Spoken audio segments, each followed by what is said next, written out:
Okay, nobody wants to listen to me, part two. I had a conversation with somebody who was just so happy that there is a conviction here, 34 counts.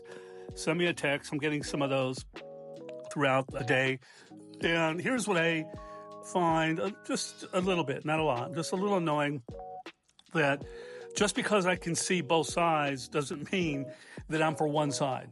And that's a part of what's happening to our country, that if you don't agree with me fully, you must agree with the other side fully. It's just not true. The world isn't always that simple. But here's what I mean, what I wanted to say, part two, nobody wants to listen to me, is that we have a tendency to look at facts differently now.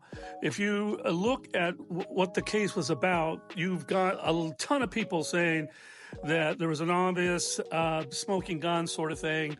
And then you had probably a little bit more people saying that there wasn't a crime here. And so what do you do? What do you do when we just can't agree on the facts, that we're looking at the facts differently? Well, I'll tell you what you do. You kind of agree to disagree, and we have forgotten that. I've had very good conversations today in disagreement here and there, and we are still good friends. But the country isn't like that right now. For the most part, it's either you're with me or you're against me, or if you don't and unfortunately, I see it on one side that, look, I have my issues too with this guy.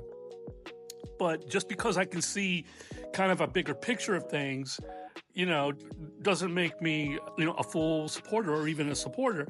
In fact, also, too, I just wish we had another candidate. We're just in a tough situation here.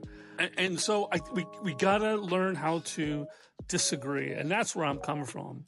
And I actually think a good foundation to really, really get that back in play is to have a great relationship with God, a God who's forgiving, a God who is a part of restoration and redemption, a God who is with you at all times, that can guide you through all these things. That's what it all comes down to, if you ask me, and I think a lot of people have left God. Okay, there you have it. No one wants to listen to me, part two.